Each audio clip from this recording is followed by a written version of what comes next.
السلام عليكم ورحمة الله وبركاته أعزائي المتابعين. إشكالية بسيطة في الإيجارات والناس اللي بتدفع إيجار وتاخد وصل. ففي ناس ما بيبقاش يعني مركزة في قصة إن أنا آخد الوصل شهر بشهر.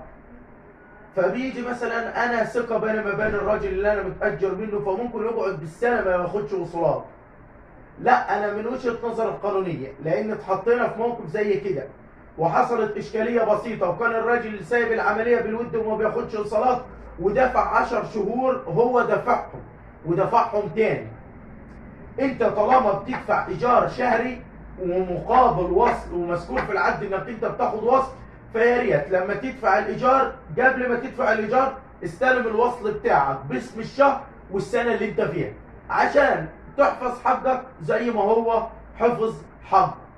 انتظروني في فيديو جديد ومعلومة جديدة.